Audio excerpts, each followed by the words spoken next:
Welcome to Paranormal Palace Radio, where truth equals reality, and truth is often stranger than fiction. Hello everyone, welcome to Paranormal Palace Radio. This is your host, Royce the Redneck Radio Man, and joining me today is Jody Foster. This isn't the same actress that everybody's familiar with from, I think it's Silence of the Lambs, although they do share a very, very similar name. The Jody is spelled a little different, and they're different people. But this one here has been on Sci-Fi Channel on Paranormal Witness in their episode The Apartment. So I guess you could say they were both acted, and that can make things a little more confusing. But her book she has out is called The Forgotten Burial, and this is a story based on a true event of Jody's when her and her daughter lived in an apartment. I don't remember where, but she's going to fill us in on these details. When spirits were getting a hold of her, and she thinks she was crying, the spirit was crying out for justice, and it's a very fascinating story. Now, to learn more about Jody in the book, you can also go to www.hauntedhousejodiefoster.blogspot.com, and she's posting information there, and also about events she has coming up as well. Now, if y'all want to listen to me live, for you guys that are listening at YouTube right now, I'd be more than welcome to have you in the chat room. Matter of fact, I'm missing having people in the chat room at www.paranormalpalace.com. Membership to the site is free, and you don't even need it to get into the chat room now. I got a new chat that don't require sign up anymore. But membership is appreciated, and it allows you to post in the forums.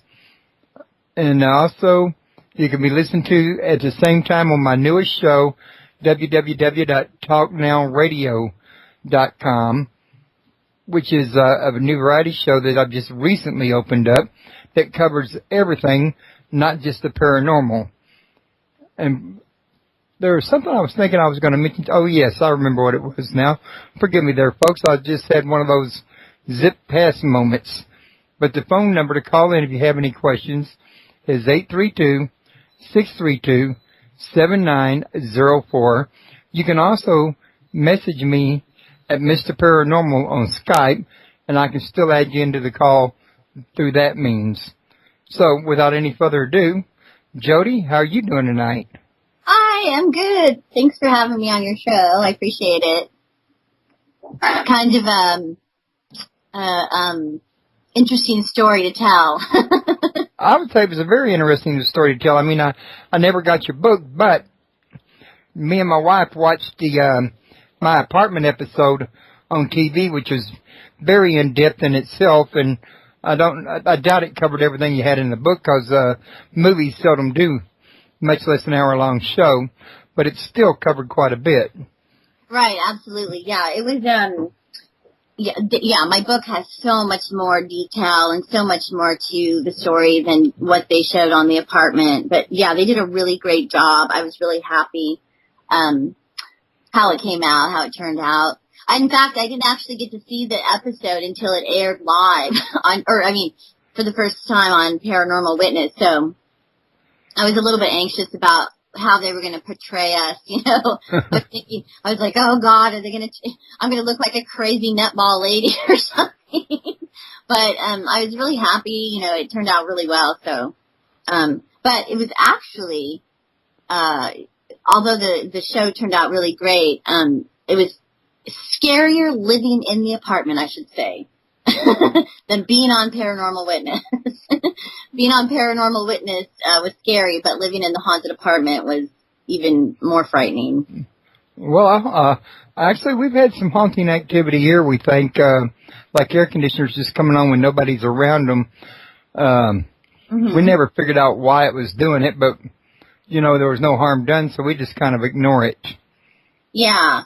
Yeah, well, this was, when I don't know, for those who saw the episode The Apartment, basically what happened was I moved from Montana down to Chico, California, and I had no previous knowledge about any haunted apartments or anything, even about the story, because this story is actually related to a nationally known criminal and his wife by the name of Cameron and Janice Hooker, and they were well known for capturing and holding, well, for kidnapping and holding a sex slave as a captive for 7 years under their bed in Red Bluff, California. And I knew nothing about this story prior to moving into the apartment at 125 Carmack Road in Sheets. Yeah, so this is kind of a story that's multi-layered. Yeah, I noticed that, and you got to it in bits and pieces, as I remember. Was this apartment recommended to you by a friend, or you just happened to stumble upon it the same way most everybody stumbles on their apartments?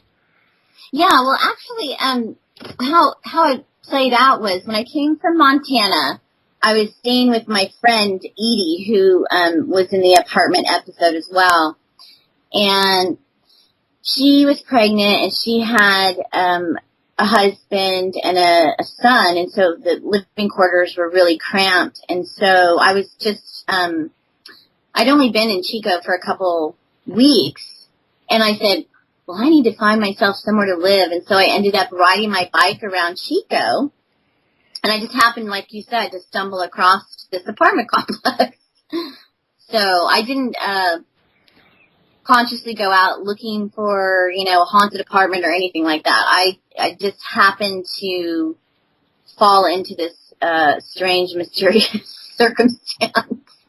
Now, did I understand it correctly while I was watching the video with my wife for the documentary, that you actually at one point tried to move out of this apartment to get away from the activity, but it followed you, or they moved you to another unit in the same building? Yeah, well, how it happened was I moved into an upstairs apartment, number 14. And I had my daughter at the time, Hannah, she was, little, and I was kind of worried that she may fall over the balcony. So I didn't really want an upstairs apartment. So when I first moved into apartment 14, I started having these really bizarre dreams about this couple that I'd never seen before. And they kind of covered that in the episode, The Apartment, but I go into much, much more detail in my book, Forgotten Burial.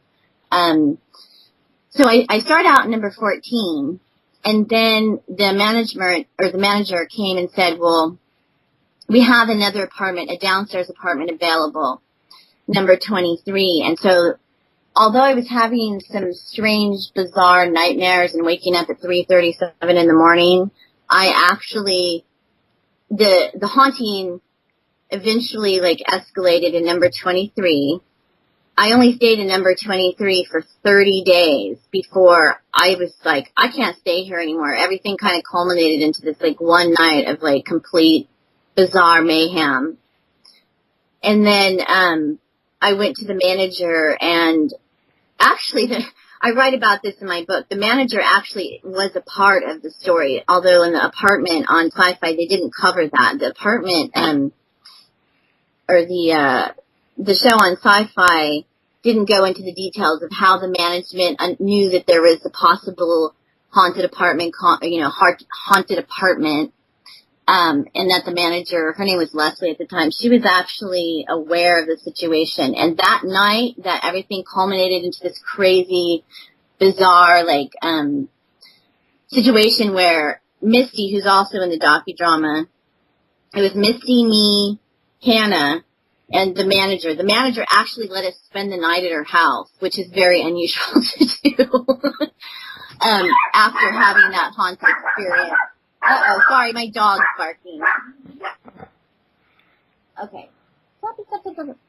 Anyway, can you grab the dog? I'm sorry. That's okay. And, anyway, so, Leslie, the manager, let us spend the night in her apartment, after we all, including Leslie, experienced this bizarre haunted anomaly. I mean, it was nuts. And so I covered the details of that in my book, but they didn't cover that in the sci-fi docudrama. Okay, they didn't, so it's good to know that, Yeah. because that would be something somebody would want to look into. Well, I mean, if they wanted to get a clearer picture, in other words.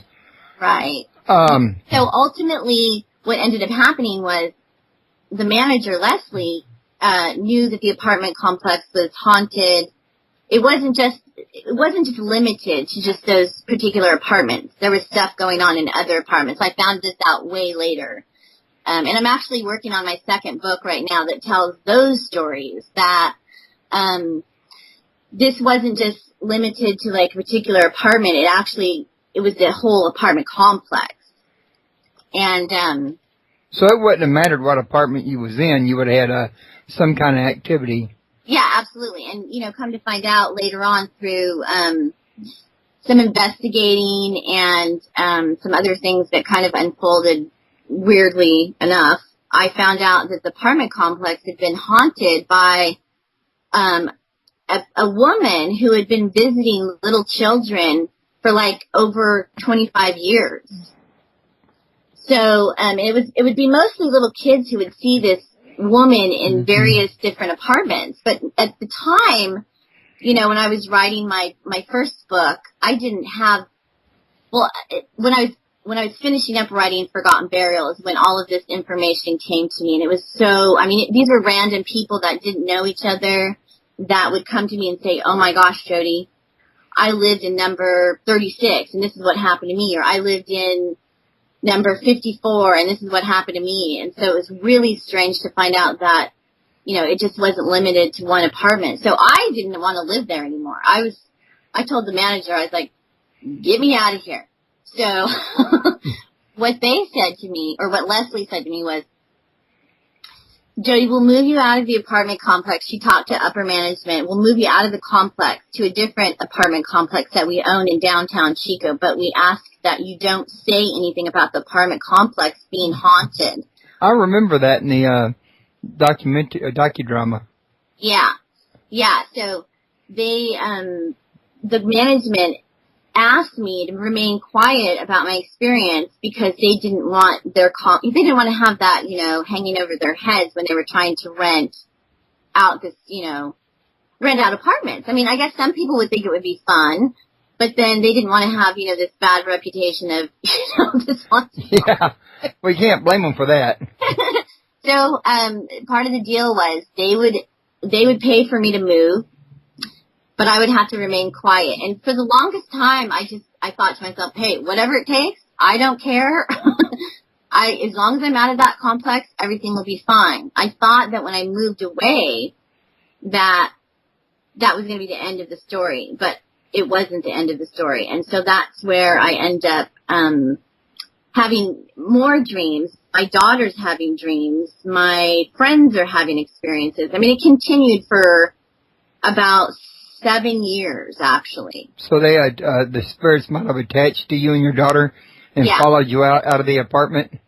Yeah, I think that the spirit of Marie Elizabeth Spanicky, who was the missing teen, but at the time I didn't know that was, what was going on.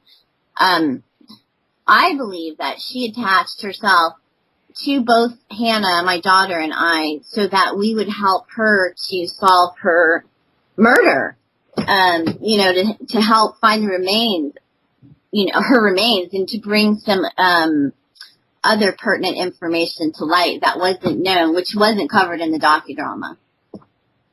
Okay, now, in the chat room, Redneck Radio Woman was asking if this kidnapping occurred in 1972.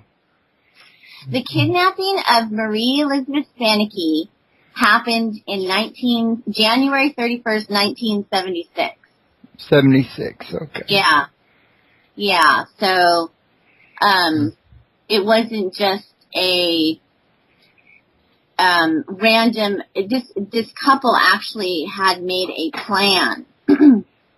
And Janice and Cameron Hooker were both sick and twisted individuals. And what their MO was to capture women and hold them as captive sex slaves. and they had prepared in Red Bluff a dungeon, and basically it was a dungeon of horror where they had, all this S&M torture chamber, really, is what it was. And so they came out in 76 to hunt for women. That was their whole, objective, was to look for, capture, and hold women as sex slaves.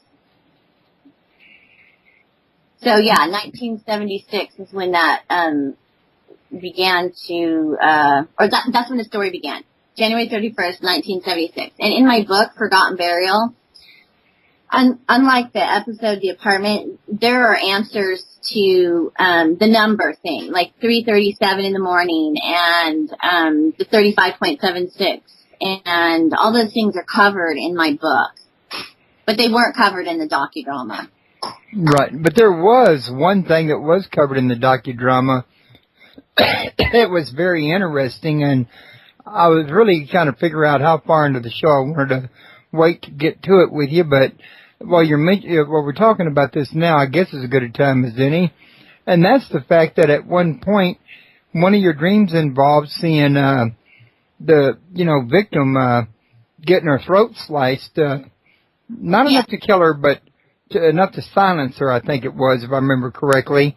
Right. And the interesting thing about this was this vision you had was information that had not been released into the public, and you had no other means to get it other than from the vision. Correct. Yeah. Actually, I kept seeing this her being tortured, and I actually saw her in a bathroom. It was a yellow bathroom, so I gave super detailed information about this bathroom, what it looked like, what the mirror looked like, because I kept seeing it in a dream. And that apparently was like the smoking gun, because that wasn't information that anyone could have had or been aware of other than the police. So I think that when Meredith Cooper, at the time, she was the investigative reporter, when I went to her, first she thought, well, here's this crazy lady, what the heck is this all about, And so I ended up talking to her, and I said, this is what's going on. This is what I'm seeing. These are the things in my vision. This is what's going on. And so she was able to corroborate that, yes, that was actually real. That really happened, and that wasn't in the public domain. Okay, so it wasn't just the throat part. It was other details about the bathroom as well. Right. I had details about the knife that Cameron Hooker used, and the color of the bathroom, and the basement. And I also, I know that the episode didn't cover this, but I actually ended up assisting the California Department of Justice and the Red Bluff Police Department on the case. And I was asked to remain quiet until the middle of 2010 about my involvement with them, because I actually worked pretty closely with them, or assisted them pretty closely about the directions, my dreams, the numbers, what it all meant. And I can tell you this, that it's an open murder case, so they can't give us any of the dirty details. But there was significant meaning to those numbers that I gave. Okay. Now, my wife would also ask what the answer was to those numbers. Okay, well, in my book I cover this. The 35.76 was actually the coordinates to where Marie Elizabeth Spanicki's remains were located. But what they didn't tell you in the episode of The Apartment was that there was more to that. I actually saw, because I'd never been to this place before ever. I never Google mapped it. I'd never seen it. I'd never been there. But I kept dreaming of certain numbers, 44.7. And then I would say, well, I think 44.7 is an actual, plot number of, land, like a land number, of acreage. Then I would tell them that, or I told them that 35.76 miles was when you start at the Hooker's home, which was 1140 Oak Street in Red Bluff, California. So if you started at Red Bluff and you went northeast, because I kept hearing northeast on road A17, but when you Google Maps that, or anybody did that, there was no A17. Nobody could figure out what A17 meant until we found out that it was actually a PG&E, Pacific Gas and Electric road marker.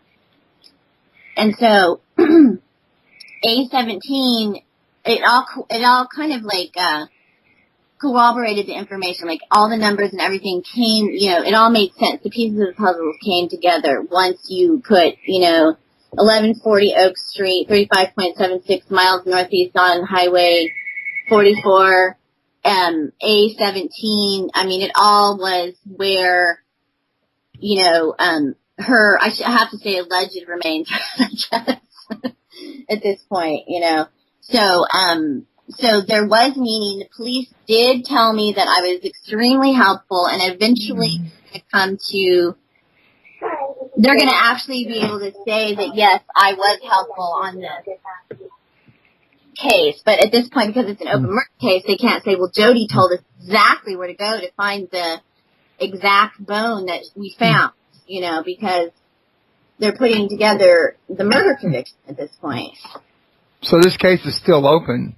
Yeah, it's an open murder investigation. And so I cover a lot of this in my book, Forgotten Burial.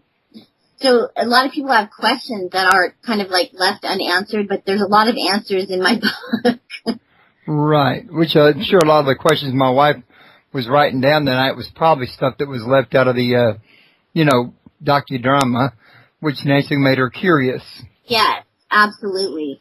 And I've had so many people curious about all of those details, because when the episode aired, a lot of people were just left hanging. And, which I think they did that on purpose.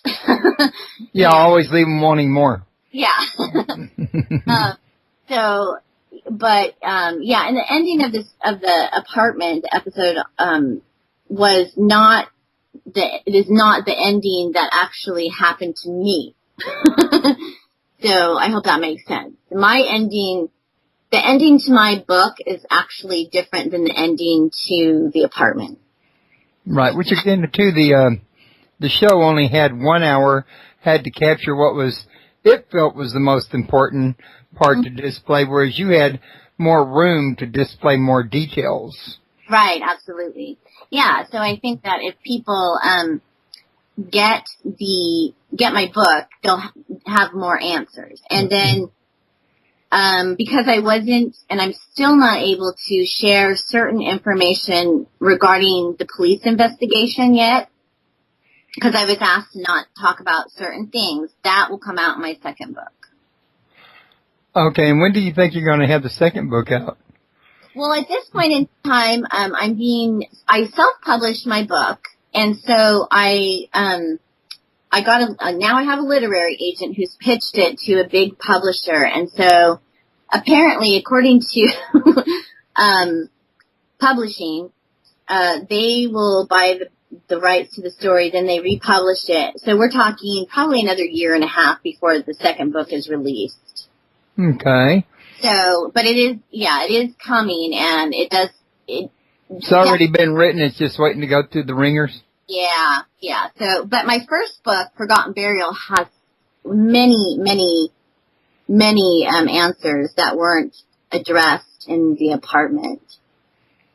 Now, my wife was just asking what the significance of 337 is. Well, from what I understand, the 337 actually was the time of the murder. Or the alleged murder. We're still supposed to say alleged at this point because it's a open case. But from my information and from talking to some of the detectives and then also the investigative reporter who had access to information, Meredith, the 337 was the time that they allegedly, killed her and took her out and to bury her in the mountains. Okay. Now, can you tell us whether or not the police have been able to identify the body you helped them find as being the victims? Well, I can't tell you that they actually found anything yet, because it's an open murder case. But Okay. I know that there's a lot of details to the story, and I'll give you a couple of them that were not covered. Part of the problem that they were having was Marie Elizabeth Spanicki came from a prominent German family from Ohio. And what wasn't known at the time was all six of her brothers, well, there were 6 kids in the family, and her brothers and sisters, all of them were adopted. So Marie Elizabeth Spanicki was an adopted child, so when it comes to like DNA and all of, those things, they had to do a lot more digging, because Marie's birth mother, they needed to find someone who was, blood related. And so it kind of, the whole story took on a whole new twist, because no one knew that it was a family secret that they were adopted. None of the children knew. So, that was one thing that the police and the FBI had to investigate, was, locating the birth mother, basically, and then getting DNA from her. So that complicated the case. Right. Now there was something I had on the tip of my tongue just a second ago, and now I'm trying to get it back, and I don't know where it went, to be honest with you, but, oh yeah, I know what I was going to ask you. Are you still working closely with the police as of today? I'm in touch with them, yes, but we're not talking like we used to on a weekly basis. We just touch base every so often. The last information that was given to me was that here again, the case is kind of a complicated situation. Cameron Hooker is actually in prison right now for the kidnapping and rape and torture of Colleen Stan. He won't be, he was supposed to come up for parole this year, but for some reason, I think they denied his parole. And so I think that basically, was why they wanted me to remain quiet for a while, because they didn't want, this to get out. But, so he actually, Cameron Hooker isn't coming back up for parole, or nothing will happen to him for the next 10 years, according to a source that I have. And anyway, so they're kind of now slowing down on this case, and I don't know exactly why, but they had mentioned something about 5 years to me, and I can't really get into the details of the 5 years. Right. But there's a 5-year something going on. So, yeah. So this is going to be in the dark for quite a while longer.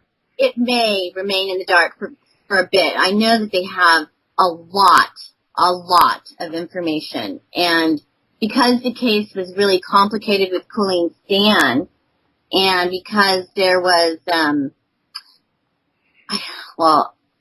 alleged, let's see, how do I put this in a good way? Well, the county of Tehama, where the Colleen Stan case, was going to come up for trial, basically the county was broke, and so they had to try it in a different county. And so there's all this complicated, like, bureaucratic, weird stuff going on. And so they have to sort out all of that before they can do what they're supposed to be doing on the other end. So it's pretty complicated. That's, I guess, the short answer is it's complicated. Sounds like you're trying to figure out which dog gets the bone first. Exactly.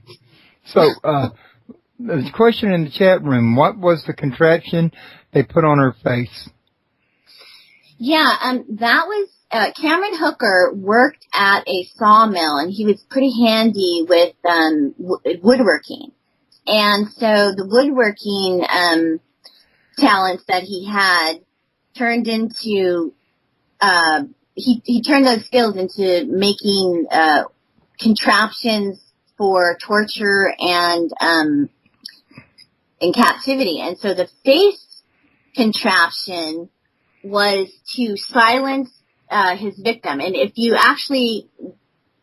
go onto let's see, if you Google Colleen Stan and Cameron Hooker, if you look under this, images, they'll actually show a photo of the actual contraption that they put on, or that he put on his victims' heads to silence them. It wasn't exactly like the one on the apartment. That was just kind of a prop that they used.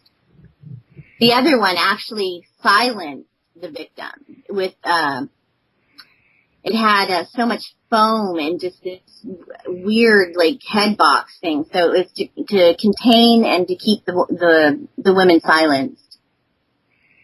No, I was under the impression that there was only 2 women to date that had been kidnapped, but was there more? Well, there again, that is something that the police are looking into right now, that there might have been a possibility of another victim.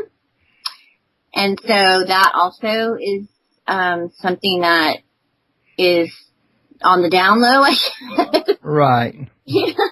I understand. There are possibilities of other victims, I guess. That's the short answer. So how long did he have the victim that was contacting you? I'm sorry, how long what? I keep forgetting the girl's name that you said was the victim. You repeated it several times, but for some reason her name is not sinking in my brain, but the one that you wrote about in the book, how long did he have her captive? From what I understand, it was approximately a 3-day ordeal with Marie. Her name's Marie Elizabeth Spanicky, but her nickname was Mar Liz, so that might be easier to remember.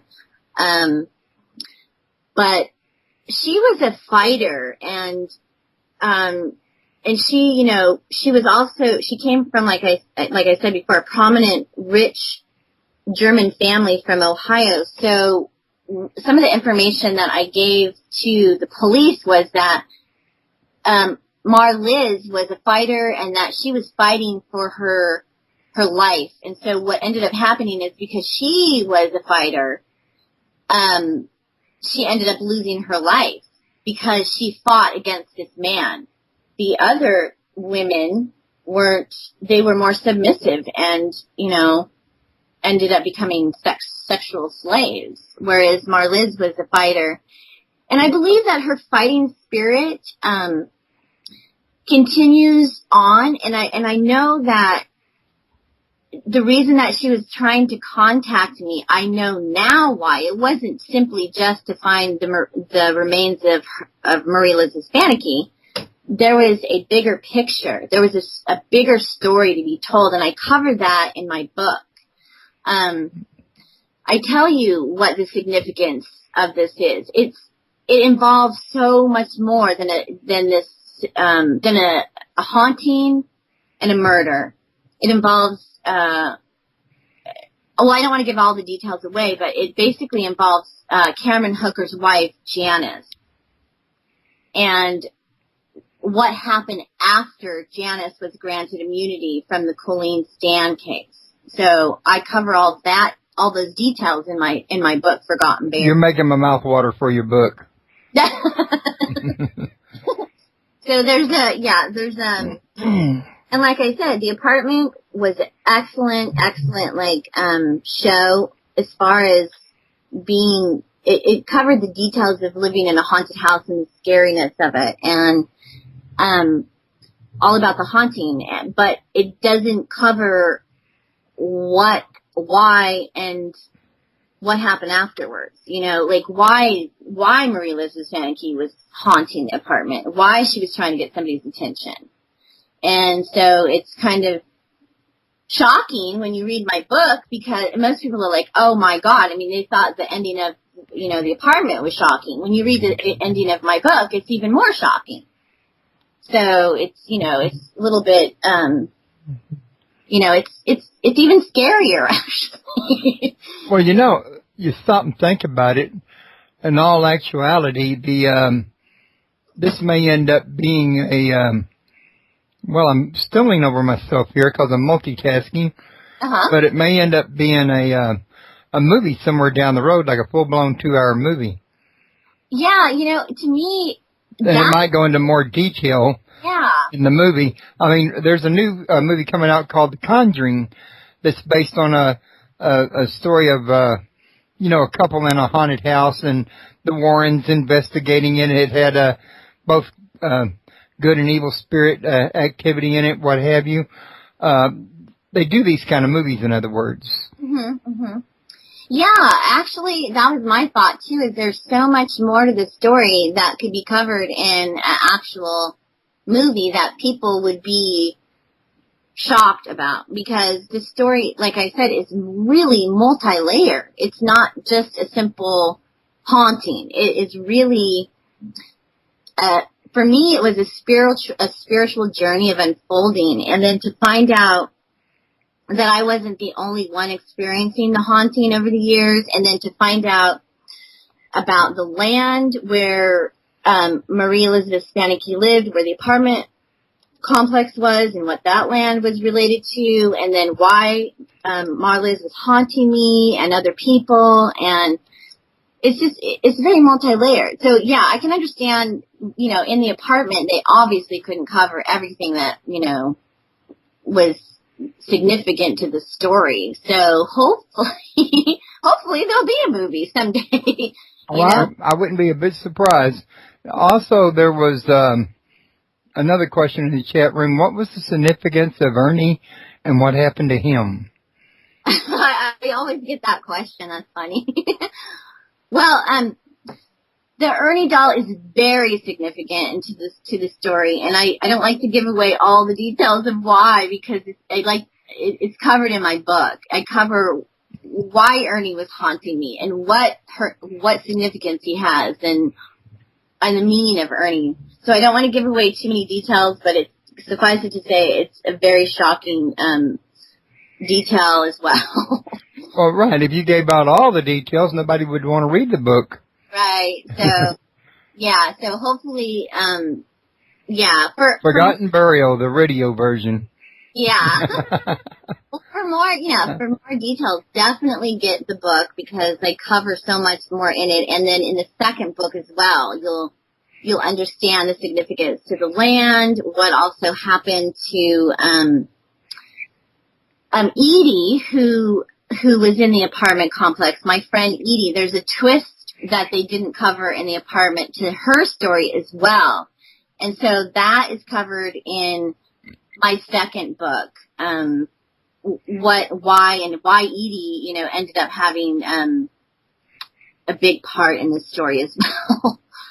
So, yeah, I'll give you a little bit of a detail. Edie, my good friend Edie, who convinced me to move to Chico, after I moved away from the apartment complex, I moved to apartment down in on Salem Street in Chico, California, and Edie continued to live with her husband in the house, her original house. Well, Edie and her husband ended up splitting up a few years later, even though I'm still being haunted. I think this is about the year 2007 or 2008. And Edie's husband, apparently decided to take it upon himself, because they were splitting up, to go out and rent Edie an apartment. And so he actually doesn't know anything. I don't even know what he was thinking at the time, but I cover this in my second book. It was like, why on earth this man goes out and actually rents her an apartment in that same haunted apartment complex? Right. And I was like, are you kidding me? And I thought to myself, what is he trying to kill you? Is he trying to, what would he do that for, But he, of course, didn't believe us that the apartment complex was haunted because he was a cynic, And this apartment complex, I don't mean to say it's like, by any means like a horrible place to live or a really cheap place to live, but it is one of the places that, let's just say, a single mom or a single person could afford. And so I could see why, she or he went out and rented a room apartment. Kathy, we had a caller call in. Her name is, did I just call you Kathy? I meant to call you Jody. I'm Jody. Yeah, Kathy called in. She's recently coming into the chat room. She is having trouble getting the player to work, so she called in to listen. And after I answered her call while you were talking, I heard noise in the background. So, Kathy, if you're listening, if you got a TV in the background, if you can turn that down, it's picking up on the show. And also, I was going to mention Kathy to you in a minute anyway, Jody, because she is one of the radio show hosts over at Blog Talk Radio. I met her over 5 years ago when I was a host over there myself. And I was going to suggest that you two get together, that she'd like to probably talk to you about this on her show. Oh, yeah, sure, of course. Sounds good. Yeah, the more the merrier. The story's really interesting. So I think, it's interesting for, many people. Like I said, it's multi-layered. I'm not sure, but I think I lost Kathy. I only see one, no I don't, I just didn't have it open right. I was going to try to put her on, hold if it has one, but I don't see it. Okay. I thought maybe it was on hold. We could, she could, hear without it doing the background noise, in other words. But let's go ahead and continue on with our show. Perhaps she'll get that under control here in just a second. And getting back to this, my wife was asking in the chat room, do you still have Ernie? You know what? I can't tell you that. That's a secret. Let's just say, I'll tell you this. Ernie is in a safe place. And I will give you a little bit of a hint. I don't know if you guys saw the story of the Dybbuk box at all.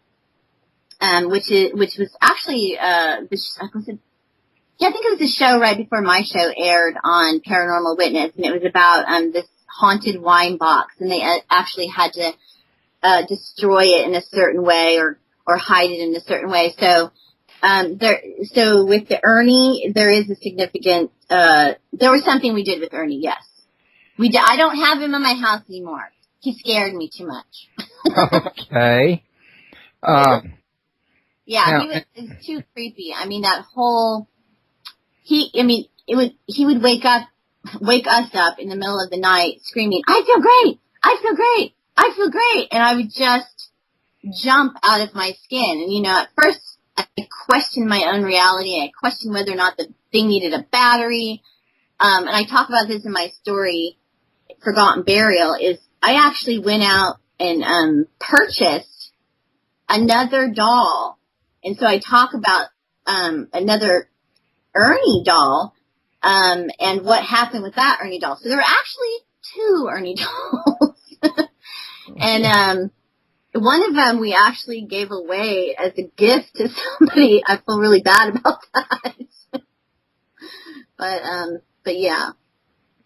Well, I know it sounds like you really had an exciting time, but one of the things that you mentioned was that this was a spiritual journey for you. Other than dealing with spirits one-on-one, what other type of a journey was it? I mean, did you get involved in mysticism or alchemy or anything like that?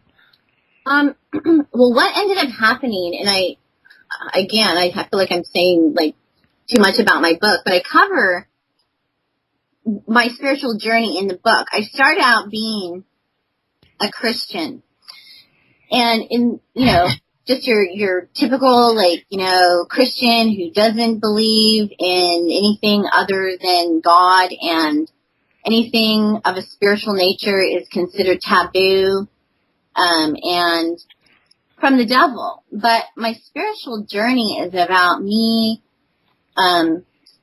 understanding that God is way bigger than me. The spiritual realm is way bigger than me. And then I sort of embrace, my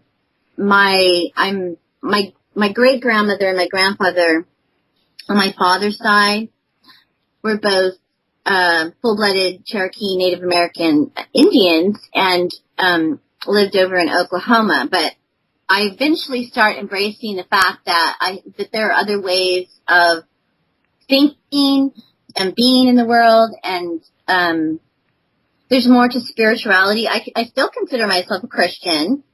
I still definitely believe in God. I definitely believe in a higher power, but I also believe that there's a spiritual realm, and that actually God is a huge, big part of that. And I try not to limit God or these experiences. And what I end up basically saying is sometimes things are just a matter of perception. And so that's the title of my new book, is It's a Matter of Perception. So not everything's quite as black and white as it's taught in the church? Absolutely not. Yeah, so not everything is black and white, and sometimes it's simply a matter of perception. At the time, I thought my experience was horrible, scary, frightening, living in a hell, basically. But then I realized, as time passed on, and as I started to actually read the Bible, pray, and then embrace other people's ideas of spirituality, you know, kind of like adapt them to kind of fit into how I felt, I realized that this was, you know, that I'm not going to contain God, and that sometimes things are just simply a matter of perception. Those things that I experienced that I thought were negative, actually turned out for me to be spiritual unfolding, enlightenment, and to kind of help me have a deeper belief in God, actually. It kind of strengthened my belief in God and an afterlife and things that happen. And then I realized, you know, I cover a couple really significant things in my book, Forgotten Burial, that happened to me as a child. My grandfather, on my mom's side, was a mortician. And he died, so he died on my 9th birthday.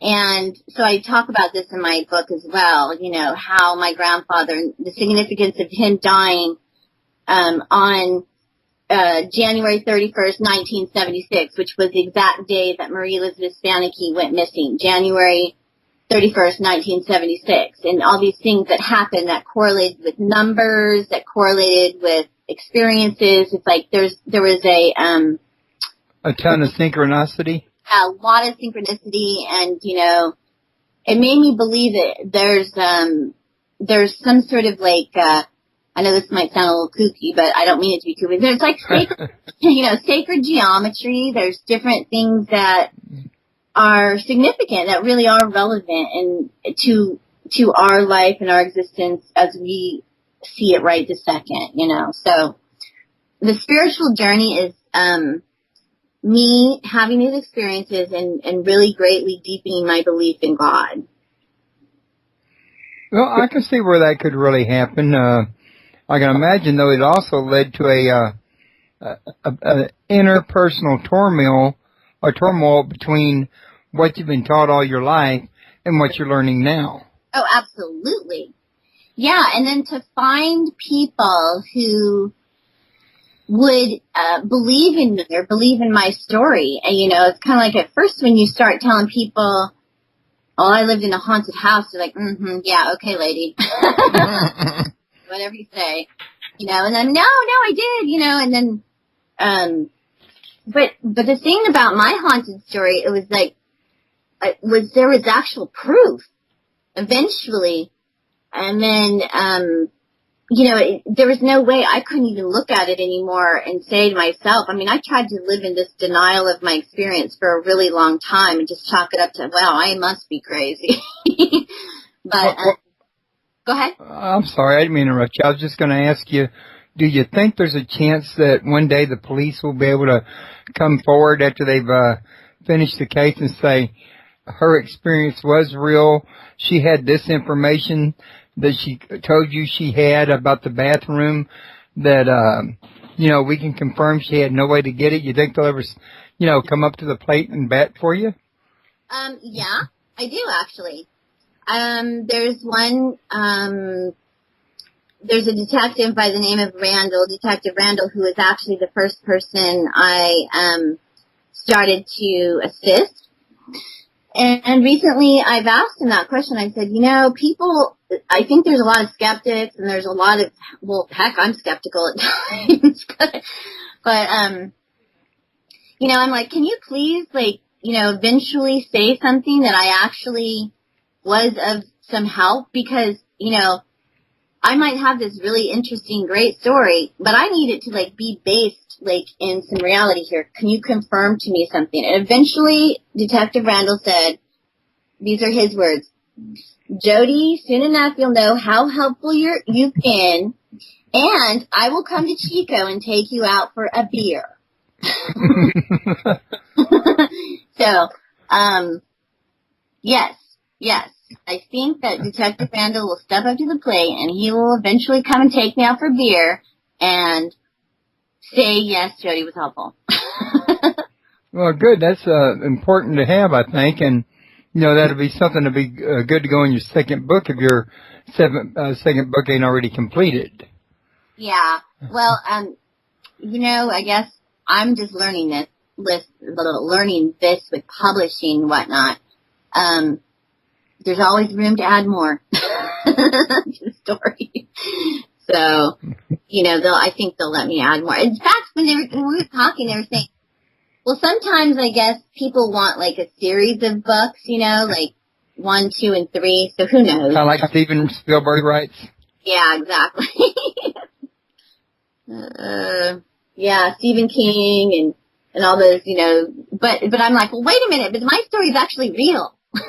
This is a non-fiction story. This is not a fiction story. This is, this is an actual experience I had that, is real. And so I think maybe that's what makes it even more strange, Well, has telling this story caused you any kind of grief?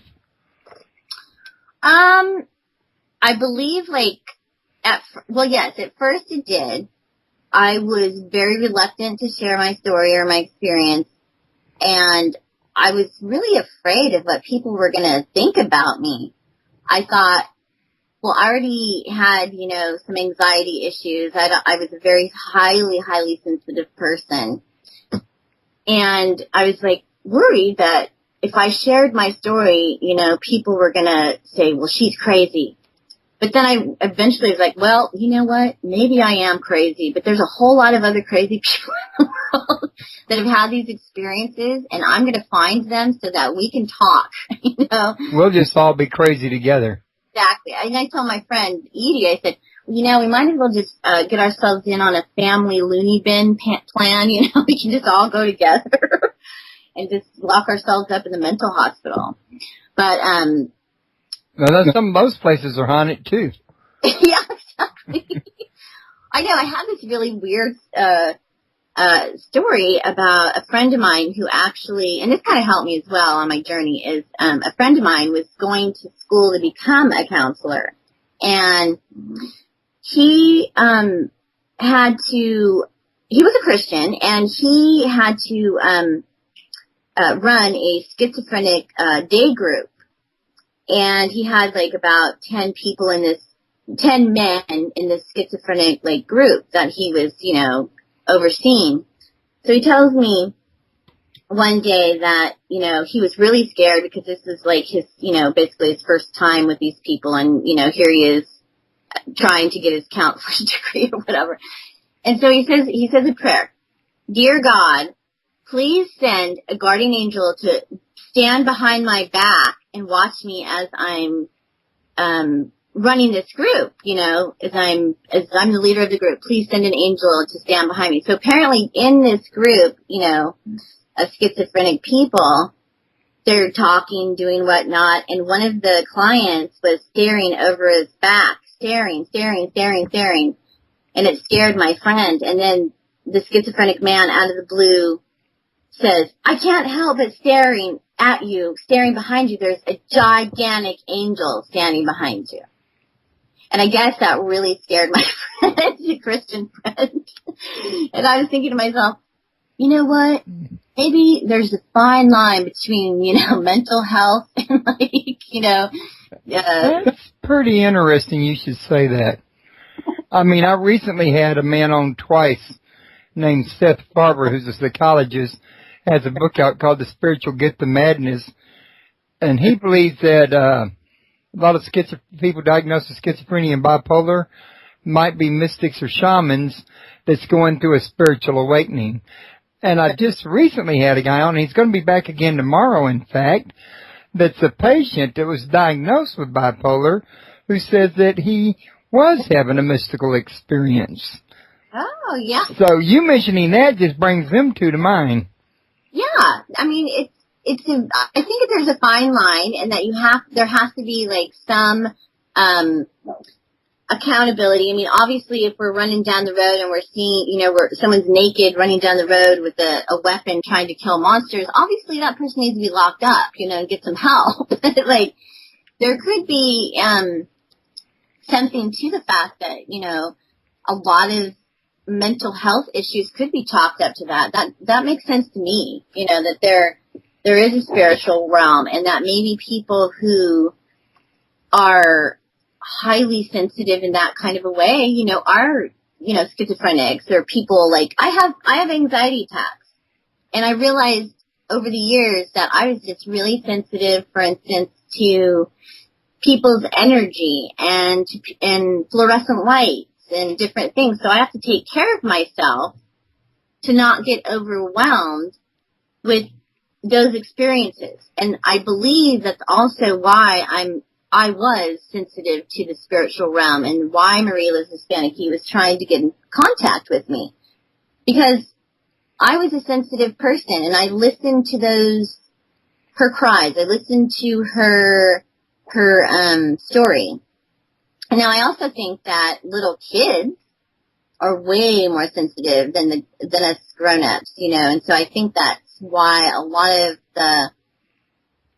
the hauntings that happened over at that complex were, or she would show herself to little kids because they were more receptive than, grown-ups who are already dialed into thinking that doesn't happen. Right, and I've heard about that before, and it makes a lot of sense. Now, also, my wife asked a couple of questions in the chat room. She was wanting to know, is it common to have dreams about real-life things that you had no prior knowledge of? Is it common to have dreams about real-life things that you have no previous knowledge of? Right. Well, I believe that there are different kinds of dreams. And I'm not a dream expert on any level whatsoever, but I know for me that there are those dreams that are extremely real, that are almost kind of like what your wife's saying. Yes, I have never been there. I don't know why I'm dreaming this, but it's very vivid and very real. And it actually takes on kind of a different feeling than your average dream about, wow, I just had a cupcake and a cup of coffee with this weird random person that I've never met. That's kind of like those dreams that we all have. But when you're having some sort of a spiritual dream, I believe it takes on a completely different, vivid, real, feeling. And, yes, I do. Kind of like informs you this isn't just a dream. Yeah, it's not just a dream. It's kind of almost as though your reality is now that dream. As strange as that may sound, but doesn't sound strange to me at all.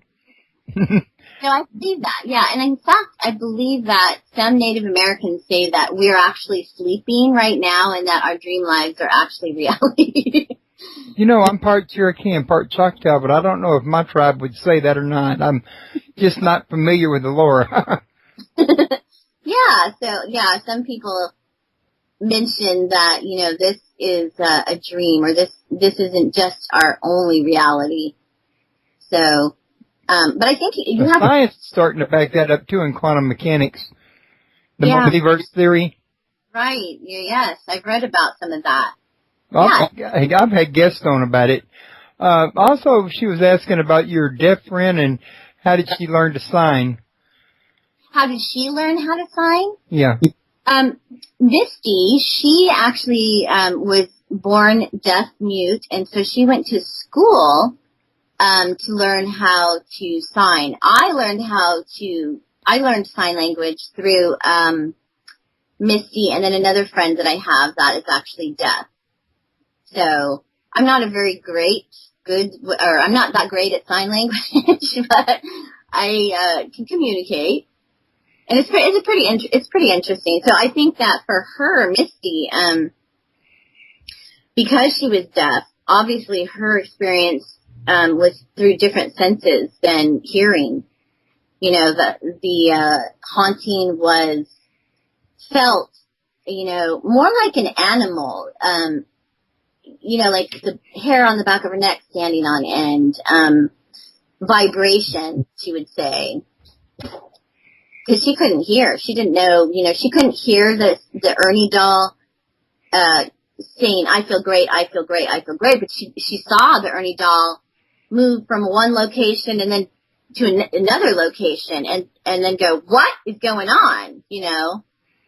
And, the incident in the apartment, the docudrama of the apartment with the pink shoes, my daughter's pink shoes, that actually happened. And Hannah was actually there, and we both saw her shoes move on the bed from one position, like at the very end of the bed, to like the middle of the bed. And that, I don't know, at this point in time, I kind of like have understood, like, okay, things like that happen, but it was so scary when it happened.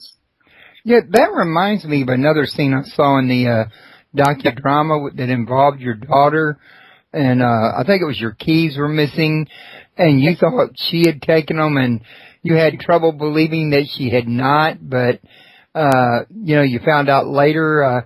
You want to tell us about some of those scenes?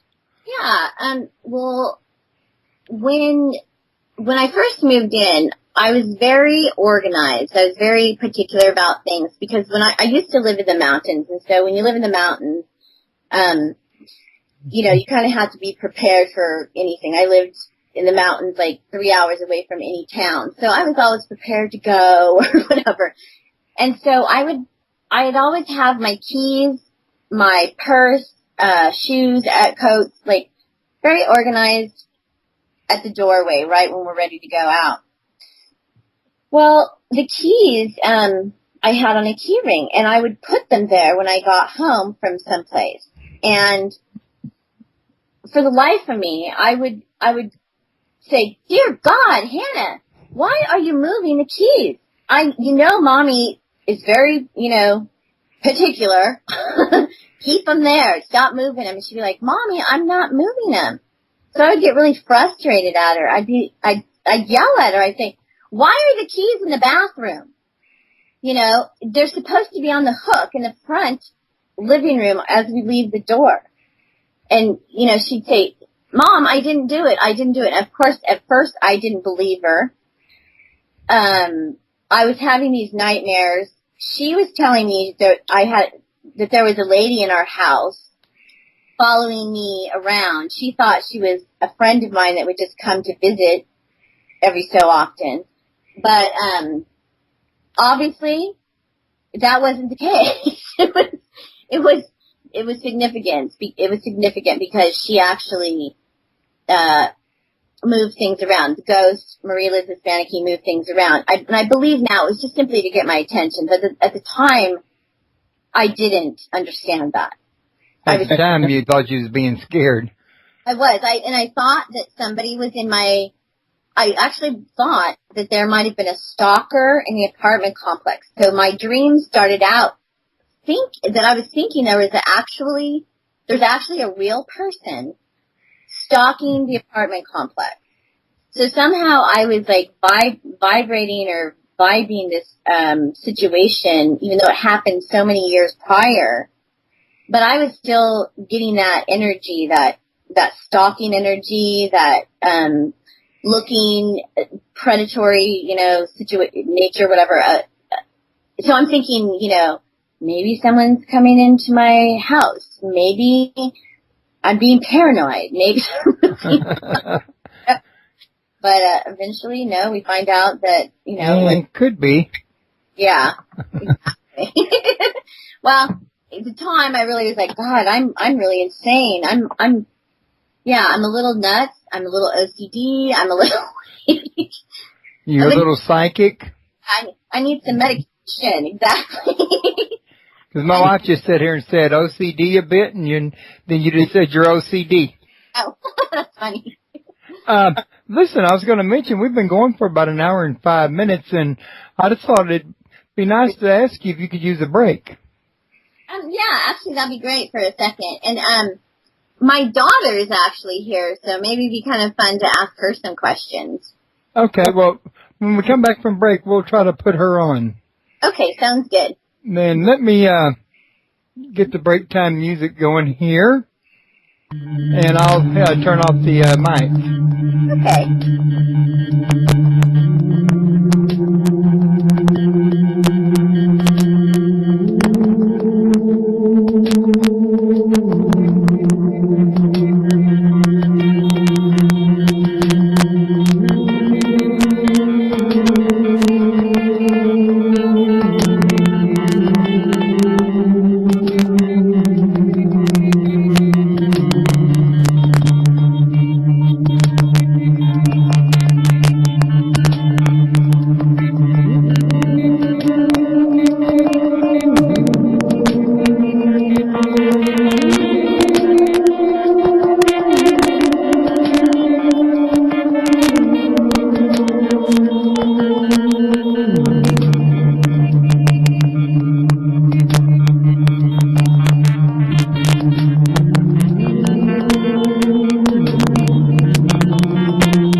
Okay, everybody, we're back now. And like we was saying, we're going to get our daughter on here. And just a quick minute before we do, there was a question in the chat room, and I thought we'd go ahead and ask it. Uh-huh. And that was, how did you get the cops to believe you when you called them about the weird happenings? That is a very good question. Well, my fear was that I was going to call and, like on the episode, The Apartment, I called at one point in time and said to the police that I thought I was being stalked, and they were like, yeah, whatever, lady, you're Ernie doll in the middle of the room doing what? So my fear was that they weren't going to believe me, but, I write about this in my book at the end of Forgotten Burial is,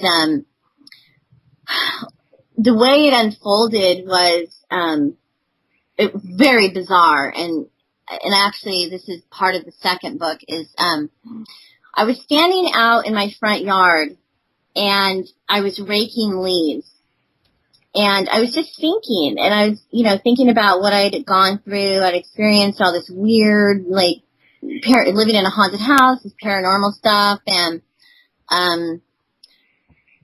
then all of a sudden I look up I have an oak tree in my front yard, and I was out, it was about this time of the year actually, and I look up into my tree, my oak tree, because I heard this kind of rustling in the bushes, and I looked up and I saw a black crow, and for some reason, I don't know, I can't really put my finger on it, but I had this, like, thought pop into my head, and I started to shake, and it was like my body was shaking, and then I heard in my head, not a voice outside me, but call the Red Bluff Police Department right now.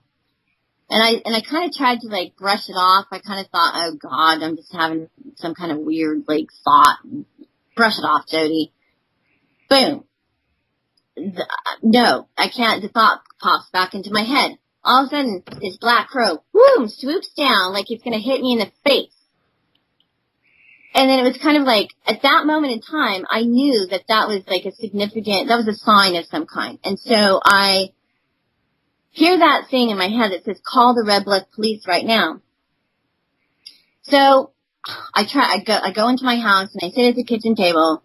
And I'm trying to reason with myself. Should I call? Should I not call? God, they're going to think I'm nuts, There's a lady calling out of the blue trying to tell them that she knows something because she lived in a haunted house, And so I just mustered up the strength I could, and I took a deep breath, and I dialed the number, thinking to myself, well, this must be a sign from God. And so right then, when I called the Red Bluff Police Department, the dispatcher answers the phone, and I said, hi, my name is Jody Foster.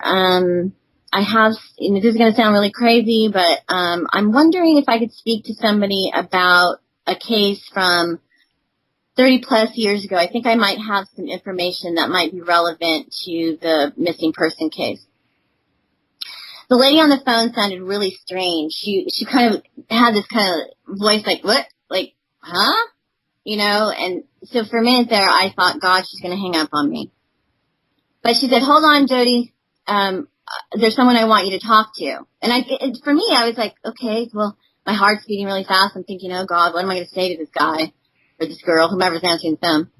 And, so all of a sudden I hear a deep voice on the other end of the phone, and the deep voice says, Miss Foster?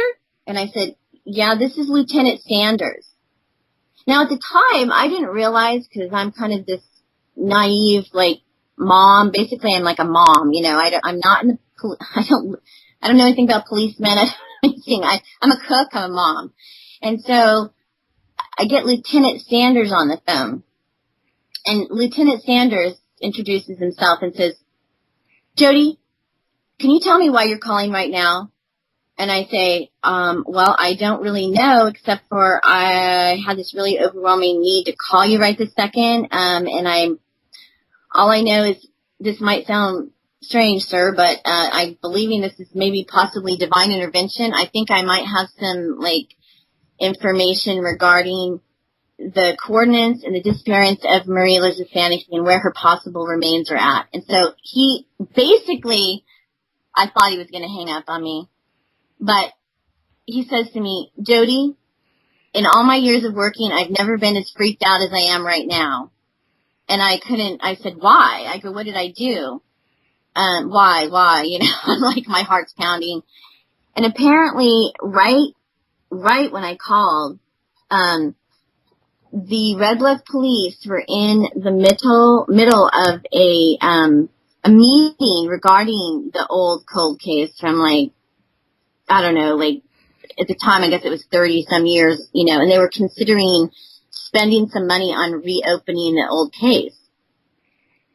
So apparently I really freaked out the lieutenant. Now, and I didn't realize that you don't know, when you call the police, you're not usually talking to a lieutenant, you know, either. It's like, so I was kind of shocked that I actually was talking to Lieutenant Sanders after I found out I was talking to a lieutenant.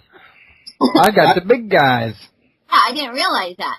So what I said on the phone apparently sparked some sort of like either interest or concern or excitement in the dispatcher who, and this is a small police department. This isn't like, we're not talking like, you know, LAPD or something. We're talking about a little town. So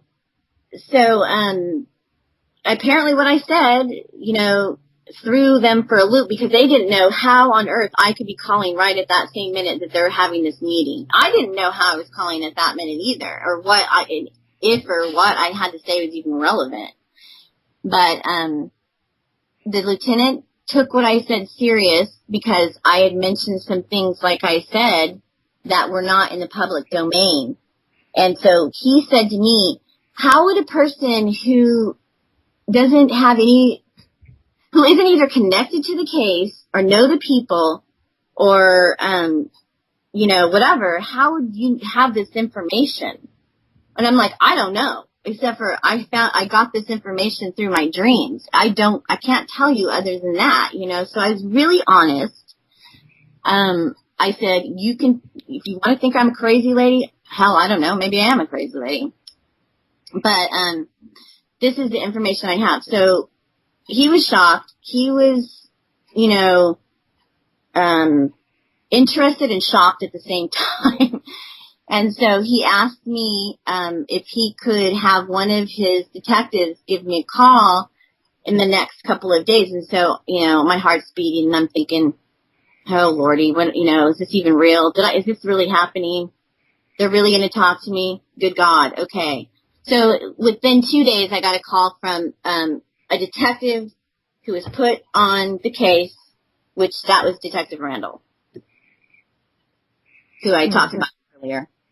And you two have been working together quite a bit since then. So over a year at least, I had been in contact with him over the phone and through email. And then, they had me in, 2000, I think it was, oh gosh, I want to get the dates right here. I believe it was 2009, May of 2009. Meet with the California Department of Justice and the Red Bluff Police Department in person. And so they came to Chico and met me at a local coffee shop. And at the time, I didn't realize I was meeting with the California Department of Justice. I had no clue who these people were. I thought I was just meeting with a detective. And they sat me down, and apparently they had to do a background check on me to make sure that I wasn't in any way, shape, or form involved in knowing any of the hookers or any of their relatives or anything. They had to do a serious, they had to investigate me, basically. Make sure I wasn't a part of this murder or anything like that before they actually sat down to hear what I had to say. Okay. Now, real quick, how old is Hannah now? Hannah is 14, almost 15. Okay. And before we put her on, do you have any, are you listening to a player on another computer close to your microphone, or could you possibly have more than one microphone on? No, we just have one. Can I ask, because laptops have a built-in microphone, and if you're using a headset, then they can both play at once, and you might not know it. Oh yeah, no, I'm actually at my desktop computer, and I don't have anything other than you guys on. So, do you hear some background noise? I was trying to trace the source of an echo, but I'm having trouble finding it. But while I look for it, why don't you go ahead and put Hannah on, and we'll let her tell a little bit. Okay. All right. This is Hannah, and she's going to be 15 in just a week here. And I write about Hannah and her significant birth in my book, Forgotten Burial. Hannah is actually a gift from God to me, even though she can be real bratty now as a teenager. But here's Hannah. Okay. Hi, Hannah. Hi. So, Hannah, your mom says you had some stories you can tell us. I understand you've had a few run-ins with this here spirit as well. Yeah, I did. You might want to get a little bit closer to the microphone. Okay. Yeah, tell them, you know, like what you saw when you were little and stuff, what you told me and all that kind of stuff. Well, I saw her when I was little, and I thought she was just my mom's friend. Okay, so you thought it was just your mom's friend? You mean the spirit you saw in your dreams? No, like I saw her before, like in the house, and I thought she was just my mom's friend. And then later on, I had dreams about her. Yeah, so at first Hannah didn't have dreams. Hannah actually saw a person in our house. She thought it was just a friend of mine. So she actually